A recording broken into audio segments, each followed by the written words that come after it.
Welcome to the Health Fix podcast, where health junkies get their weekly fix of tips, tools, and techniques to have limitless energy, sharp minds, and fit physiques for life. Hey Health Junkies, on this episode of the Health Fix podcast, I am doing part 2 of my interview with Stephanie Lynn Shaw. And she is, just in case you didn't catch our last one, the founder of Stephanie Lynn Shaw. And she's also the host of the podcast, Hello Hot Flash. Now, she's an educator. She's also the creator of the Mind Body Business Method, where she's supporting midlife women just really in understanding the changes their body is going through as they get older, but also supporting them in making changes to help sustain health for life. And so, because I love talking about perimenopause, menopause, and really just working to help women live a life where it's not guaranteed that we have these symptoms that we've seen everybody in our family go through, and that society makes us think that are like we have to go through. Absolutely not. And Stephanie and I have a great conversation about all things hormone. And so nevertheless, let's jump into the podcast part 2 with Stephanie Lynn Shaw. Hey Health Junkies, I have Stephanie Lynn Shaw on, and oh my goodness, she and I have had some great chats over these last 2 times that we have talked, and today's gonna be a treat for you, because not only has she dealt with all the hormone imbalance stuff, I mean, she's lived it, 2 years of trying to figure it out, and today we're going to talk about her struggle, but also her like triumph in getting through things, and how she's helping ladies with the same things that she was dealing with as well. So Stephanie, welcome to the Health Fix podcast. Thank you so much, Dr. J. I'm so excited to be here. Oh man, guys, you guys have to literally sit down and buckle yourself in, because it's going to be a good one. It's going to be a good one, because Stephanie's podcast just cracks me up in the first place. It's called Hello Hot Flash. And of course, I wanted to start off on this with you, Stephanie. When you came up with that podcast name, were you thinking about the time that you were like, oh, hello, what is this feeling that's all warm, everything, and what is going on? Is that what you were thinking in your head when you named your podcast? So first of all, thank you for getting it. Because people were like, saying goodbye, Hot Flash. I'm like, no, it's like, hello, like what is going on right now? So yeah, that did come to front of mind. And also the fact that I think we can embrace that mm-hmm. change of life, and know that there's some things, and we'll talk about that, some things that we can do in order to lessen the impact of the hot flash. But yeah, I did have that in mind when I came up with the name. I love it, because when I've had them and they've come on, I've been like, oh, hello, here we go. Yes. And I like it that we're saying hello and embracing it, because that is the one thing that I think, unfortunately, in this industry, it's been like, we have to get rid of all these symptoms. We have to crush them. We have to do this, and, and really dive into that. But we're not necessarily talking a lot about acceptance of all right, we're getting older. This is a beautiful time where we can become the fabulous humans that we already are, but expand upon that. So yes, I love that. So let's talk about that for a second, because you had a 2-year struggle where you were like, what in the world is going on? So let's set the stage for folks. What was going on in life at that time? When you started to not feel so great, what was happening? Just because I think perspective of how things are happening in life is really great for ladies to kind of be like, oh, maybe I'm experiencing the same thing. Yeah. I like the setup for perspective, because before this happened to me, I would have been like, suck it up, buttercup. Let's keep these things moving. So I always humbly come before people and say, I get it now. I apologize. Honestly, I know the date. It was March 23rd, 2017. I was in New Orleans, about a quarter mile from Bourbon Street, physically stepped on a Bourbon Street, and it completely changed my life. So leading up to that, I was running a nonprofit. So I'd spent 10 years running this education nonprofit, where basically I was herding cats. So I was getting the folks from preschool to post-secondary to communicate with each other and look at the data on how they transition students. And then prior to that, I had spent 20 plus years in corporate America, where there is no such thing as a 40-hour work week. Mm-hmm. I've married, had 3 boys, never missed an event. I've probably driven home way faster than I should have from the airport several times to get to a game or event, community volunteer, just doing all of the things. And I was one of the women who assumed that self-care was selfish. Like, how dare you take time out to get your hair done, get your nails done? How dare you take time out to rest and relax? So I was at 100 all of the time. And that March 23rd is when my body basically said, I have had enough. From that, I was on another business trip. I traveled quite a bit. I was on a business trip, and luckily the person with me, she was a social worker and she had some nursing background because she really helped a lot. But my body became numb. I started like convulsing, basically, twitching in my eyes. My body just kind of took over. And that before the end of that day, I ended up in 2 emergency rooms. That began a journey of 18 different doctors, 2 world-renowned medical facilities, and over $20,000 out of pocket, trying to determine what was going on. And I think the worst part of it all is I never recognized or took time to recognize the cues. So hair falling out, irregular cycles, numbness in my hands and feet, cold hands and feet, rapid heartbeat when I ate certain foods. There's so many signals that my body was giving me, but being a woman and, being a mom and being super active and always wanting to have that presence or that presence of being able to do it all. That is exactly why I think I missed all of those cues. Yeah. We there was this gal on, I don't even know, like someone showed it to me once. It was pretty funny. And she was like, I mom so hard, but I use it as a terminology. I'm like writing that down. Yeah, write it down. Like there's a gal, I don't even remember anymore. It was something, I think it was YouTube maybe, but she was like all these videos like I mom so hard. And I think about it, I'm like, that's so accurate. Like so many moms are like, I'm doing this, I'm doing that. And like you said, I'm driving from this place to the next, I'm juggling a career. And like, yeah, how dare you take time to take care of yourself? Because, it just feels wrong. It really does. And I see a lot of moms just like that. And I even see people who, like myself, I don't have children. My clients, my patients are my children, and I mom them very hard. And it's the same kind of concept. You have to like look at yourself and be like, oh wow, I haven't even ate today. All those things. Yeah, you're right. Not that, and isn't that simple? Like, so, and I think you said this when you were a guest on my podcast, that someone told you to breathe. Are you the person that told me that was like the best thing you ever had? But that was part of my journey as well. Like I ended up with a physical therapist who was rock star. He was really cool. But he's like, do you realize you don't breathe? So when you said that, I'm like, oh, I thought it was just me. So I wasn't even taking enough time to breathe because I had to be everywhere and do everything. So I give the long version of that story because I really want people to recognize that they have to implement some form of self-care, or you will end up 2 years sitting on a couch like I did, not being able to drive. I had to close my business, ended up in, accumulating some debt because I couldn't work and paying all the hospital bills. It was a very traumatic time. And if I had have been more aware, all of it could have been avoided. Right.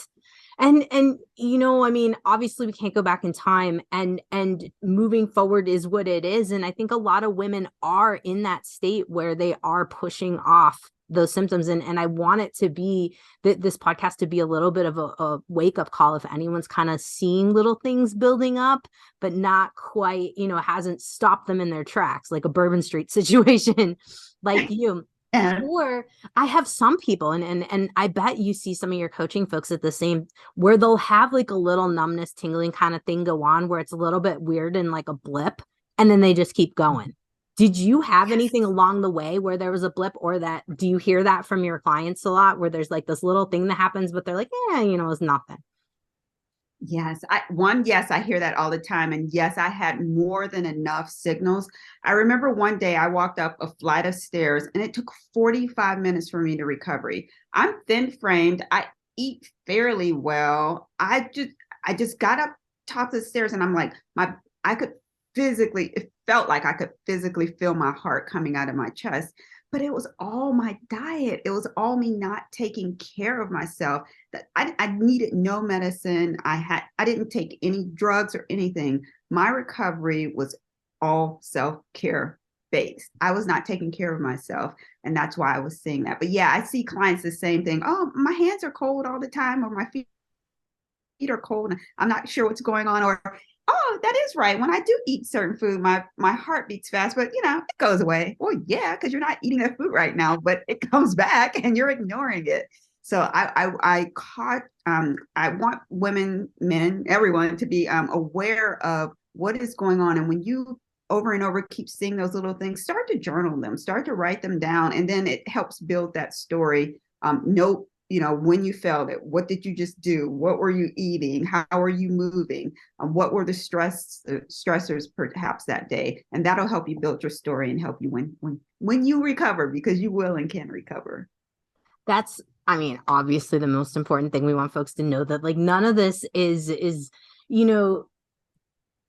something you can't come back from. And I think that unfortunately there is this drive, and it sounds like for the amount of money you spent, like there was a lot of a drive to figure out like a diagnosis, a solution, what is it? And just looking at journaling, I feel like a lot of us can discover like, wait a minute, I don't need a fancy diagnosis. All I need to do is pay attention. Do you feel like that now that you've worked more on journaling and all of that?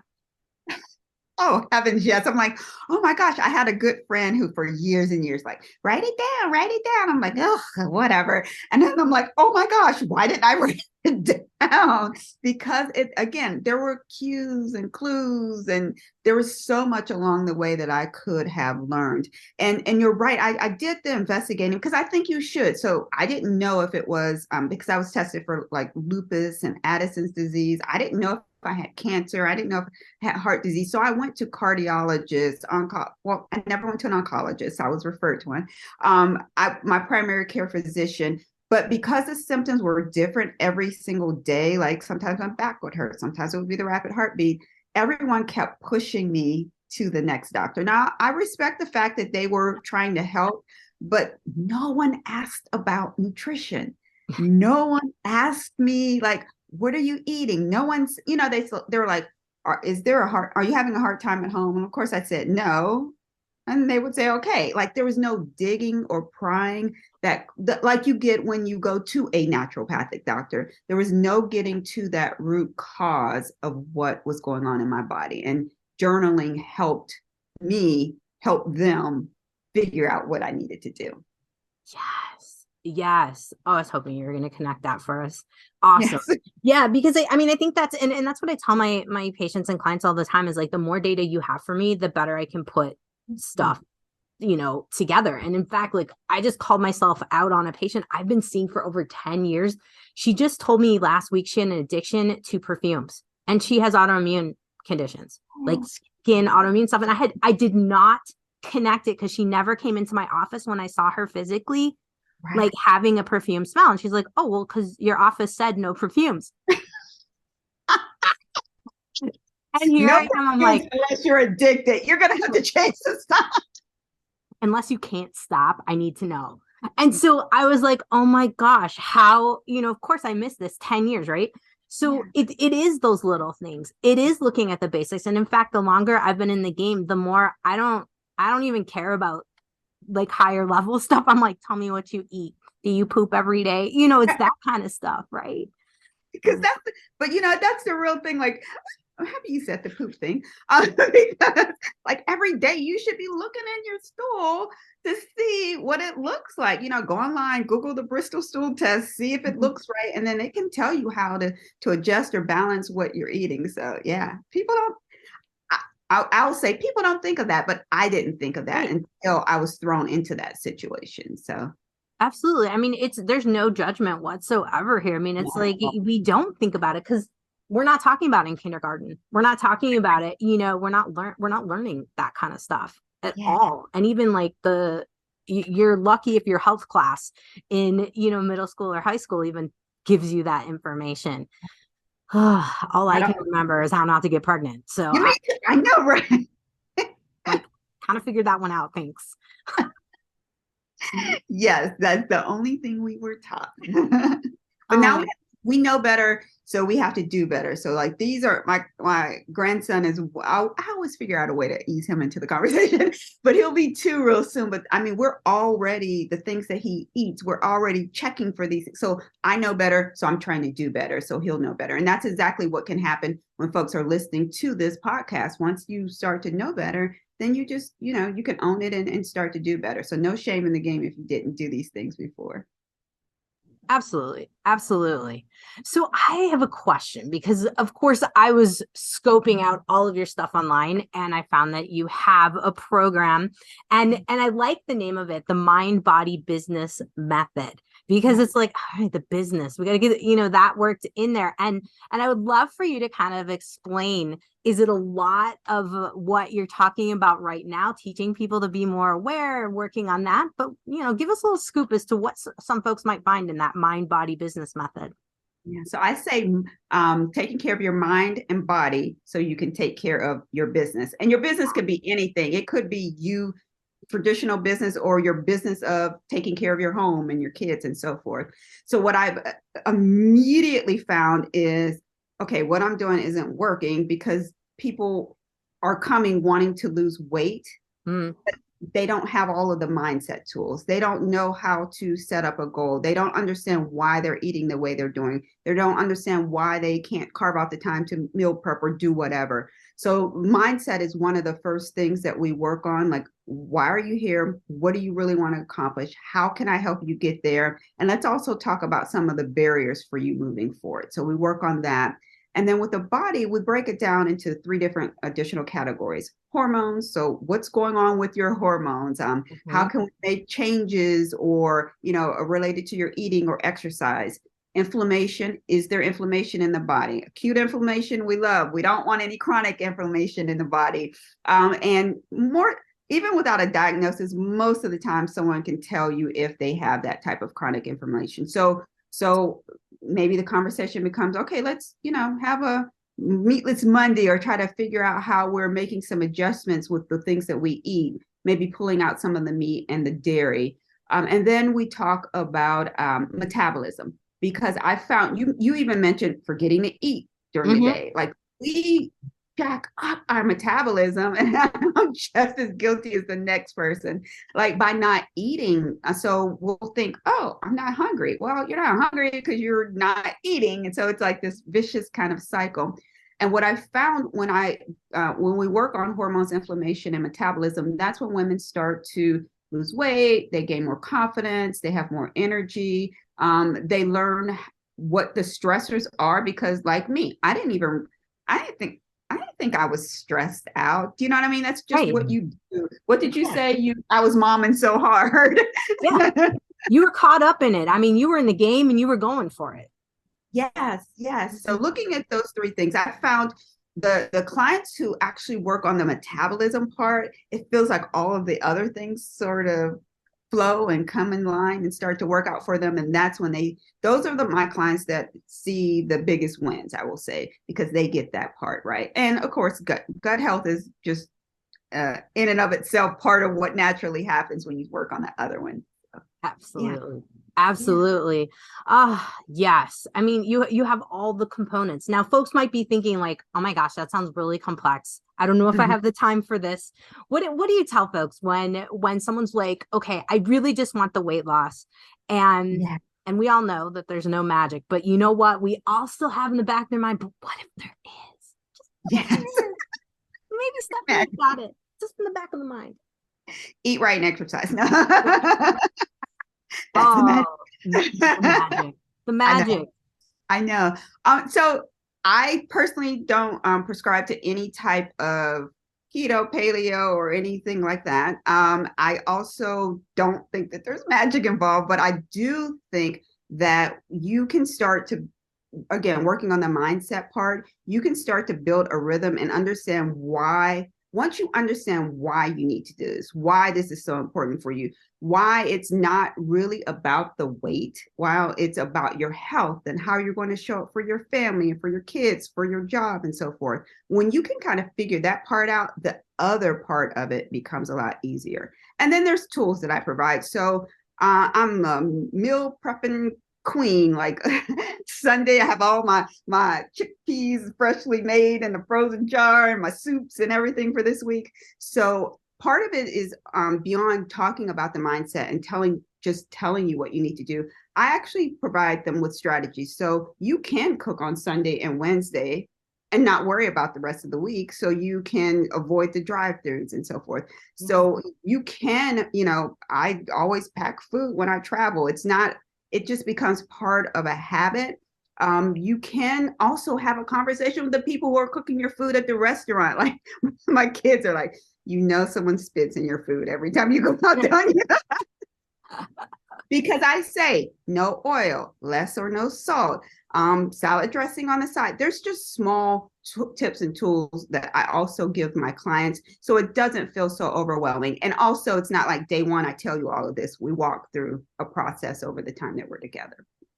Absolutely. And I think that's, I think if anything that I've learned over the last 17 plus years of doing this, it's like we really, it's a learning process. You got to think of it much like you are taking a course to really learn how to take care of yourself all over again. All over again. And it is what it is, and the more effort you put into it, the better results you're going to get, as how I've found. So you do a lot of hair analysis and in particularly look at DNA. I would love to hear about it because I haven't talked about it on the podcast. So what company are you using and how did you find it? And just give me a scoop. What's the deal? Yeah. So I'm not a naturopathic doctor, so I can't actually order the test myself. So I partnered with a naturopath and they use trace elements. And so we, take the hair sample, send it in. And what I've found is, so part of what I said earlier, I think I mentioned this, is it has to be custom. So that's why I don't prescribe to like certain types of diet plans. Eating Mediterranean is a quote unquote good, healthy basics, but there may be something in that diet that doesn't work for your gut. So this hair tissue mineral analysis will see where there are minerals missing in your body. If your copper level is too high, which may or may not be an indication that there may be some estrogen problems going on. It will give you a list of things that are going on in your body. Also, what supplements you may need. You don't want people to be on supplements forever and a day, but sometimes your body needs that extra boost. It'll also tell you what supplements you may need to implement. Maybe your adrenals or your adrenal glands are off. Maybe your calcium is very low. It will give you that information. And then what I like about it, it gives you this, it's an abbreviated list, but it'll give you some foods that you should and should not be eating. Maybe foods that are higher in D and you don't need to add any D right now, or foods that may have higher levels of copper and your copper levels are already off the chart. So that gives me the base for what I do when I work with folks. So that's how I am able to make it as individualized as possible, looking at that DNA, that hair tissue mineral analysis, discovering what's actually going on in their body and working through it. I personally, I ended up the way that my body was healed. I went to a naturopath and he was a chiropractor as well. He didn't do the hair tissue. He did a Zyto test, which is a urine test. But the results were similar. Like he was able to specifically say, Stephanie, if you eat pineapples, you will get bloated. And I'm like, oh, that's so true. Like I never thought about it. Stephanie, certain type of apples. I'm like, oh, that's so true. And then he said, what did he, one of the things on mine was a cabbage. And I'm like, oh my gosh, we ate cabbage every single Sunday as a child, cabbage, roast beef, and white potatoes. And I would be sick every single Sunday. I'm like, I never even thought about it. But that test, which wasn't a traditional type of test, which I had been doing with the more Western medicine doctors, that type of test was able to help me figure out exactly what was going on in my body. And that's what the hair tissue mineral analysis does for clients too. I like with everything, it's not always 100%. there's tweaks and so forth that you have to make, but it gives you I think it gives you a good baseline of where to start. And that's going to be your little bit of magic to help you boost things along and help things go along a little faster. Absolutely. I mean, absolutely. Absolutely.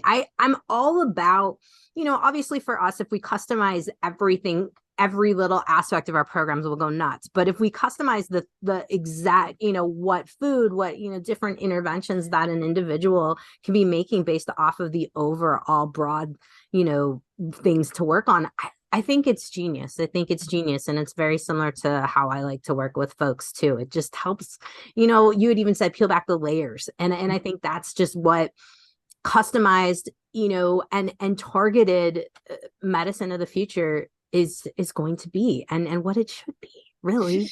Yeah, I know. All of our guts are so different, identical twins.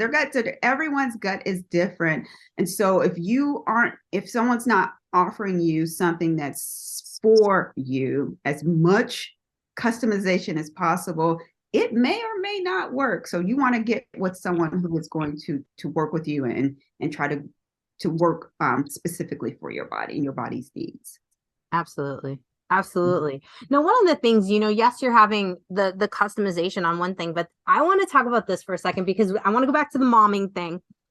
When a mom goes through a program, I feel like the whole family gets better. The whole family gets healthier. Do you have any stories that you can bring up and guys, I didn't ask her ahead of time, so I'm putting her on the spot. Do you have anyone that you can think of, or even yourself, in your individual family, as to how everyone else benefited from you taking the steps to put yourself first? Yes.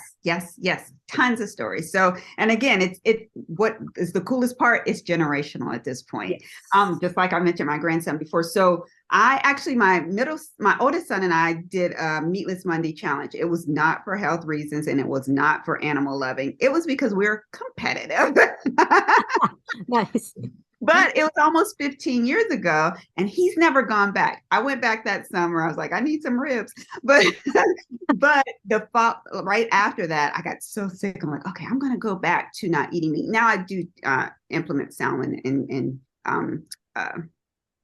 other fish into my diet. Think of that sentence.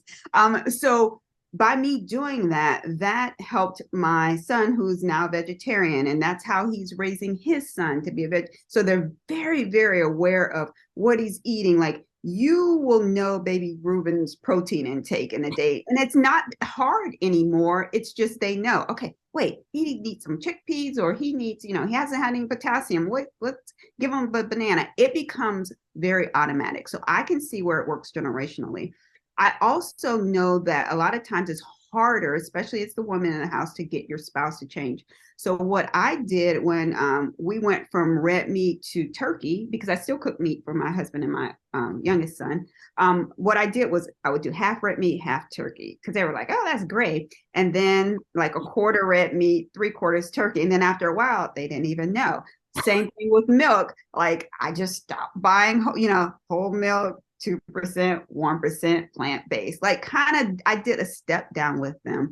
And some people ask, like, so isn't that, and even because we all eat differently, a lot of people are like, I can't do this. It's so hard. I can't get my husband or someone to change. What I do is cook for the vegetarian and then just add a meat. Do you know what I mean? Like, everything else the vegetarian can eat, and then you're just adding meat. When you think about it that way, you take, and that's what I try to help people do. You take some of the stress out of it, because I at one point in my house, I had a no pork eater, no meat eater, vegan, a vegetarian, someone that had dairy issues. So all 5 of us were like, and I could have gone crazy, but I like cooked for the most quote unquote difficult one, and then added a meat. So I think that provides help. And again, it can be generational. That's my whole goal, is to help you, or help women, create a generational path where everyone, and there's no, I don't believe there's any such thing as diabetes. Diabetes. Why can't I think of diabetes 2? It's not diabetes 2. You know what I mean? Absolutely. Type Yeah. 2, type 2 diabetes. Oh Yes. my gosh, I couldn't think of type 2 diabetes. I don't think you have to have that because your parents and your grandparents had type 2 diabetes. I believe that you can completely change the trajectory of your family's health outcomes and your own just by making small changes. Oh my goodness. That's like mic drop right there. I mean, Mm. we could just end this podcast and everybody gets the point of, Yes. what we're trying to do here. I mean, really, and this is where I go back to that momming thing, because if mom's not taking care of herself, the kids aren't getting the benefits. And Right. this is where it's so important. And then grandkids. And like obviously anyone who has kids or even has nephews, nieces, you want them to be healthy, you want them to thrive. So does it hurt to take care of yourself? No, it helps. It helps. Oh my goodness. Oh my goodness.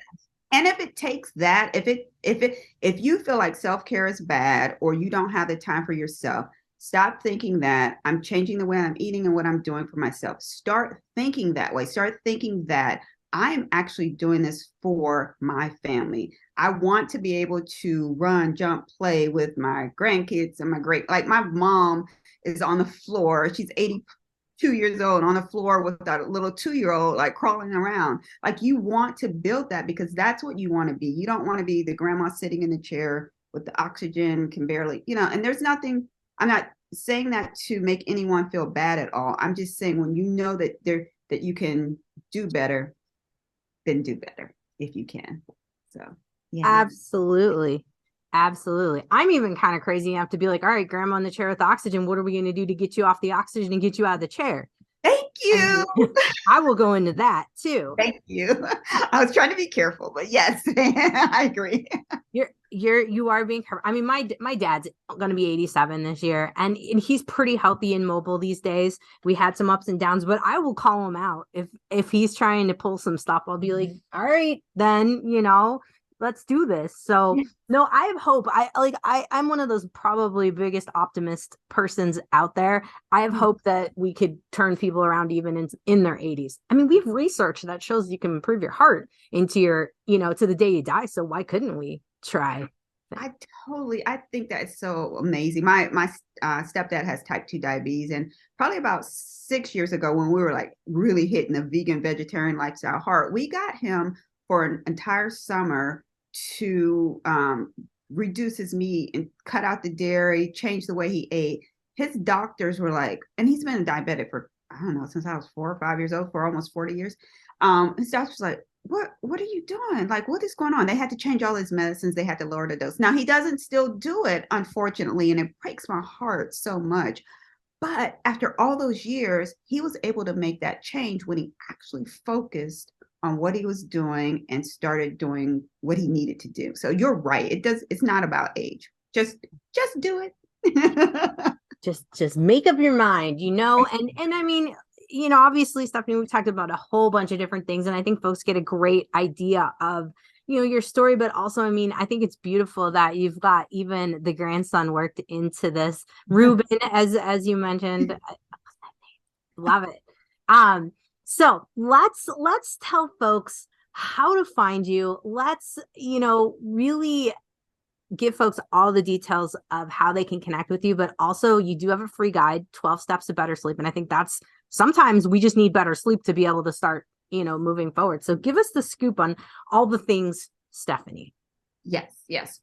We forgot to mention sleep. So thank you for doing that. But all things Stephanie, if you would like to work with me one-on-one or learn more about the Mind Body Business Method, you can go to my website, Stephanie Lynn Shaw.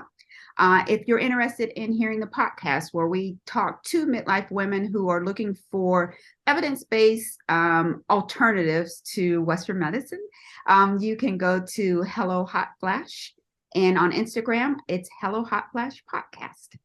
Awesome. And if you guys want to get on her mailing list for info, 12 steps to better sleep. That is our freebie. We're going to have that at drjkrausend.com so that you guys can jump on that and get to know more about Stephanie and more tips from her. Well, Stephanie, thank you so much for coming on the podcast. I sincerely appreciate it. We've had fun. I think we might have to come up with something else to talk about here soon because there's just so many things. I think so too. I thoroughly enjoyed myself. I thank you so much for having me. My pleasure. Hey, fellow health junkie, thanks for listening to the Health Fix podcast. If you enjoyed tuning in, please help support me to get the word out about the podcast. Subscribe, rate, and review, and just get that word out. Thanks again for listening.